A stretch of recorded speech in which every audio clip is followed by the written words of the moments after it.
ಶೀಘ್ರದಲ್ಲೇ ಕೇಂದ್ರ ಸಚಿವ ಸಂಪುಟಕ್ಕೆ ಮೇಜರ್ ಸರ್ಜರಿ ಆಗುವಂತಹ ಲಕ್ಷಣಗಳು ಕಂಡು ಬರ್ತಾ ಇದೆ. ಮುಂಬರುವಂತಹ ಲೋಕಸಭಾ ಚುನಾವಣೆಯ ದೃಷ್ಟಿಯಿಂದ ಭಾರೀ ಬದಲಾವಣೆಯಾಗುವಂತಹ ಸಾಧ್ಯತೆಗಳು ಕಂಡು ಬರ್ತಾ ಇದೆ. ಆ ಹಿನ್ನೆಲೆಯಲ್ಲಿ ಜುಲೈ 3ಕ್ಕೆ ಮಂತ್ರಿಮಂಡಲದ ಸಭೆಯನ್ನ ಕರೆಯಲಾಗಿದೆ. ಮಂತ್ರಿಮಂಡಲದ ಸಭೆ ನಡೆಯುತ್ತೆ. ಪ್ರಮುಖವಾಗಿ ರಾಜ್ಯದ ವಿಚಾರವನ್ನ ನೋಡ್ತಾ ಹೋದ್ರೆ ರಾಜ್ಯದ ಓರ್ವ ಸಂಸದರಿಗೆ ಸಚಿವ ಸ್ಥಾನ ಸಿಗುವಂತಹ ಸಾಧ್ಯತೆಗಳಿದೆ. ನಮ್ಮ ರಾಜ್ಯದ ಓರ್ವ ಸಂಸದರಿಗೆ ಸಚಿವ ಸ್ಥಾನ ಯಾರಿಗೆ ಸಿಗುತ್ತೆ? ಈಗ ಹೆಸರು ಕೇಳಿ ಬರ್ತಾ ಇರೋದು ಮುಂಚೂಣಿಯಲ್ಲಿರೋದು ಬೆಂಗಳೂರು ಕೇಂದ್ರ ಸಂಸದರಾಗಿರುವಂತಹ PC ಮೋಹನ್ ಅವರಿಗೇನಾದ್ರೂ ಸಚಿವ ಸ್ಥಾನದ ಭಾಗ್ಯ ಸಿಗುತ್ತಾ ಅಂತ. ಬೆಂಗಳೂರು ಕೋಟಾ ಜೊತೆಗೆ OBC ಕೋಟಾದಿಂದ ಅವರಿಗೆ ಅವಕಾಶ ಸಿಗುವಂತಹ ಸಾಧ್ಯತೆಗಳು ಕೂಡ ಕಂಡು ಬರ್ತಾ ಇದೆ.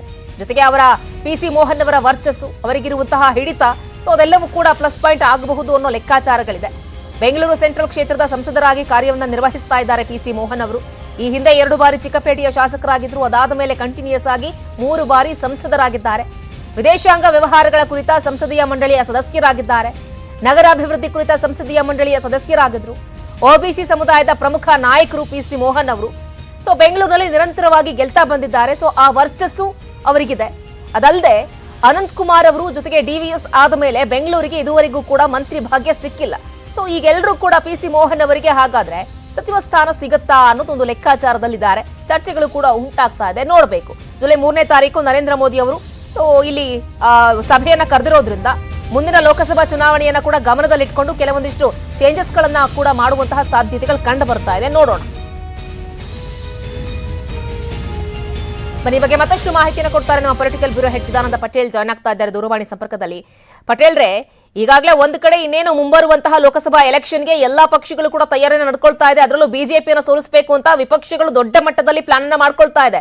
ಇದೆಲ್ಲ ಬೆಳವಣಿಗೆಗಳ ಮಧ್ಯೆ ಕೇಂದ್ರ ಸರ್ಕಾರ ಸಚಿವ ಸಂಪುಟಕ್ಕೆ ಒಂದು ಮೇಜರ್ ಸರ್ಜರಿ ಸಿಗೋ ಸಾಧ್ಯತೆಗಳು ಕೂಡ ಕಂಡು ಬರ್ತಾ ಇದೆ ಅನ್ನೋ ಲೆಕ್ಕಾಚಾರಗಳಿದೆ. ಅದರ ಜೊತೆಗೆ ನಮ್ಮ ಬೆಂಗಳೂರ ಸಂಸದರೊಬ್ಬರಿಗೆ, ಅದರಲ್ಲೂ PC ಮೋಹನ್ ಅವರಿಗೆ ಸಚಿವ ಸ್ಥಾನ ಸಿಗುವಂತಹ ಸಾಧ್ಯತೆಗಳಿದೆ ಅನ್ನೋದ್ರ ಬಗ್ಗೆ ಚರ್ಚೆಗಳಾಗ್ತಾ ಇದೆ. ಓವರ್ ಆಗಿ ಹೇಳೋದಾದ್ರೆ ಏನ್ ಹೇಳ್ತೀರಿ? ಸುತ್ತಿರಾಜ್, ಮಹತ್ತರ ಬೆಳವಣಿಗೆ ಹಿನ್ನೆಲೆಯಲ್ಲಿ ಮುಂಬರಲಿರ್ತಕ್ಕಂಥ ಲೋಕಸಭಾ ಚುನಾವಣೆಯ ಹಿತದೃಷ್ಟಿಯಿಂದ ಪ್ರಧಾನಿ ನರೇಂದ್ರ ಮೋದಿ ಅವರು ತಮ್ಮ ಸಂಪುಟಕ್ಕೆ ಸರ್ಜರಿ ಮಾಡಲಿಕ್ಕೆ ತೀರ್ಮಾನ ಮಾಡಿದ್ದಾರೆ. ಅದಕ್ಷ ಮಂತ್ರಿಗಳು ಮತ್ತು ಸರಿಯಾಗಿ ಕಾರ್ಯನಿರ್ವಹಣೆ ಮಾಡಿದಂತ ಮಂತ್ರಿಗಳು ಮತ್ತು ಪಕ್ಷಕ್ಕೆ ಮತ್ತು ಸರ್ಕಾರಕ್ಕೆ ಅಂತ ಲಾಭದಾಯಕವಾಗಿ ಅಂತ ಹೇಳಿದ್ರೆ ಸರ್ಕಾರಕ್ಕೆ ವರ್ಚಸ್ಸು ತರುವಂತೆ ಕೆಲಸ ಮಾಡಿದಂತವರಿಗೆ ಕೊಡಲು ಪ್ರಧಾನಿ ನರೇಂದ್ರ ಮೋದಿ ಅವರು ನಿರ್ಧಾರ ಮಾಡಿದ್ದಾರೆ. ಇದೇ ಕಾರಣಕ್ಕಾಗಿ ಕಳೆದ ಬುಧವಾರ ತಡರಾತ್ರಿ 5 ಗಂಟೆಗೂ ಹೆಚ್ಚು ಸಮಯ ಪ್ರಧಾನಿ ನರೇಂದ್ರ ಮೋದಿ ಅವರು ಬಿಜೆಪಿಯ ರಾಷ್ಟ್ರೀಯ ಅಧ್ಯಕ್ಷ JP ನಡ್ಡಾ, ಅಮಿತ್ ಶಾ ಮತ್ತು ಬಿಜೆಪಿಯ ರಾಷ್ಟ್ರೀಯ ಸಂಘಟನಾ ಪ್ರಧಾನ ಕಾರ್ಯದರ್ಶಿ BL ಸಂತೋಷ್ ಜೊತೆ ಸುಮಾರು 5 ತಾಸು ಸಮಾಲೋಚನೆ ನಡೆಸಿದ್ರು. ಪ್ರಮುಖವಾಗಿ ಹಲವು ರಾಜ್ಯಗಳಲ್ಲಿ ಒಂದಷ್ಟು ಬದಲಾವಣೆ ತರಲಿಕ್ಕೆ ಮುಂದಾಗಿರುವಂತದ್ದು. ಅದರಲ್ಲಿ ಪ್ರಮುಖವಾಗಿ ಪಶ್ಚಿಮ ಬಂಗಾಳದ ಕೂಡ ಹಾಲಿರ್ತಕ್ಕಂಥ ಅನೇಕ ಸಚಿವರ ಬದಲಾಯಿಸುವ ಸಾಧ್ಯತೆ ಇದೆ ಅಂತ ಹೇಳಲಾಗ್ತಿದೆ.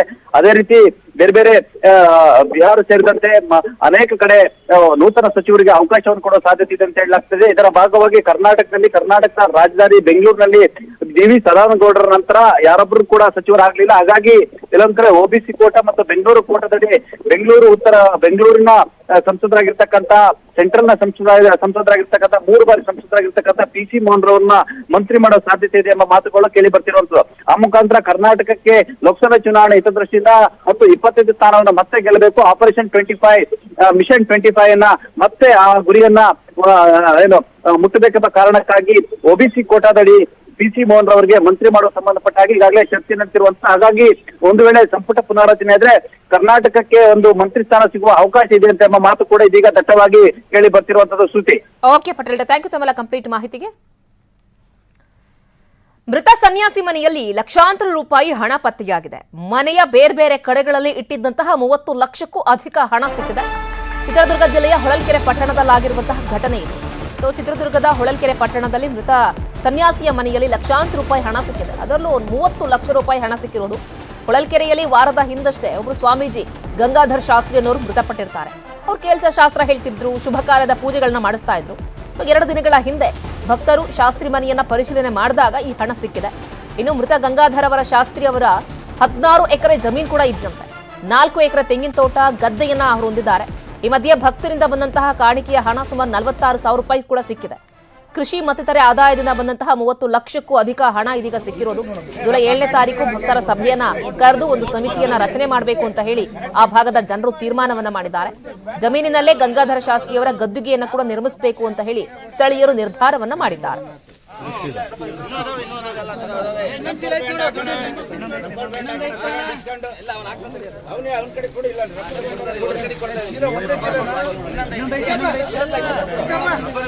ಏನಾಗಲ್ಲ, ಅವೇನು ಬ್ಯಾನ್ ಆಗಿಲ್ಲ.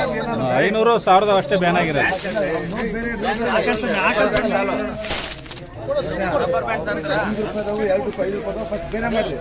ಎಲ್ಲ ನೋಟ್ ತೆಗಿಲ್ತಗ್ರೆ ಸ್ವಾಮಿ, ನೋಟ್ಗಳು ತೆಗಿತಾಡಿ. ರಬ್ಬರ್ ಬ್ಯಾಂಡ್ ಹಾಕಲ್ಲ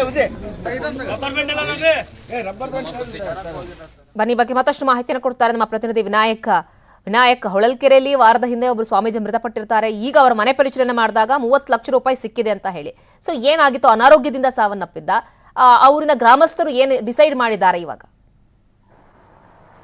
ಚಿತ್ರದುರ್ಗ ಜಿಲ್ಲೆ ಹೊಳಲ್ಕೆರೆ ಪಟ್ಟಣದ ನಿವಾಸಿ ಗಂಗಾಧರ ಶಾಸ್ತ್ರಿ ಅವರು ಕಳೆದ ಒಂದು ವಾರದ ಹಿಂದೆ ಅವರು ಮೃತಪಟ್ಟಿದ್ರು. ಕಳೆದ 2 ದಿನಗಳ ಹಿಂದೆ ಅಲ್ಲಿಯ ಸ್ಥಳೀಯರು ಈ ಮನೆಯಲ್ಲಿ ಏನಿರಬಹುದು ಅನ್ನೋ ಕಾರಣಕ್ಕೋಸ್ಕರ ಕುತೂಹಲದಿಂದ ನೋಡಿದಂತ ಸಂದರ್ಭದಲ್ಲಿ ಆ ಮನೆಯಲ್ಲಿ ವಿವಿಧ ಭಾಗಗಳಲ್ಲಿ ಪರಿಶೀಲನೆ ಮಾಡಿದಂತ ಸಂದರ್ಭದಲ್ಲಿ ಸುಮಾರು 30ಕ್ಕೂ ಹೆಚ್ಚು ಲಕ್ಷ ಹಣ ಲಭ್ಯವಾಗಿರುವಂತದ್ದು ಮತ್ತು ಅಲ್ಲಿ ಚಿಲ್ಲರೆ ಹಣಕಾಸನೆ ಕೂಡ 45,000ಕ್ಕೂ ಹೆಚ್ಚು ಹಣ ಈಗ ಸಿಕ್ಕಿರುವಂತದ್ದು. ಇದನ್ನೆಲ್ಲವೂ ಕೂಡ ಪರಿಶೀಲನೆ ಮಾಡಿರುವಂತ ಅಲ್ಲಿಯ ಸ್ಥಳೀಯರು ಅದನ್ನ ಕೂಡಿಟ್ಟು ಒಂದು ಅಲ್ಲಿಯ ಸ್ಥಳೀಯರ ಒಂದು ಸಮಿತಿಯನ್ನ ಮಾಡಿ ಅವ್ರಿಗೆ ಗದ್ದಿಗೆ ನಿರ್ಮಾಣ ಮಾಡ್ಲಿಕ್ಕೆ ಒಂದು ವ್ಯವಸ್ಥೆಯನ್ನ ಮಾಡ್ಕೊಂಡಿರುವಂತದ್ದು.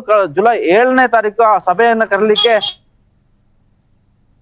ಜೊತೆಗೆ ಈ ವ್ಯಕ್ತಿ ಗಂಗಾಧರ ಶಾಸ್ತ್ರಿ ಏನಿದ್ದಾರೆ ಇವರು ಸಂಪೂರ್ಣ 70 ವರ್ಷ ವಯಸ್ಸನ್ನ ಕೂಡ ಏಕ ವ್ಯಕ್ತಿ, ಅಂದ್ರೆ ಯಾವುದೇ ಸಂಬಂಧಿಕರ ಜೊತೆಯಲ್ಲಿ ಕಳೆದಿರ್ಲಿಲ್ಲ, ಒಬ್ಬರೇ ಇದ್ದಂಥದ್ದು. ಅವರ ಆಸ್ತಿ ಮತ್ತು ಜಮೀನಿಂದ ಬಂದಂತ ಆದಾಯವನ್ನು ಕೂಡ ಅವ್ರು ಕೂಡಿಟ್ಟು ಹಾಗೆ ಇದ್ದಿದ್ರಿಂದ ಅಷ್ಟು ಹಣವು ಕೂಡ ಒಂದೇ ಬಾರಿ ಸಿಕ್ಕಿರುವಂತದ್ದು.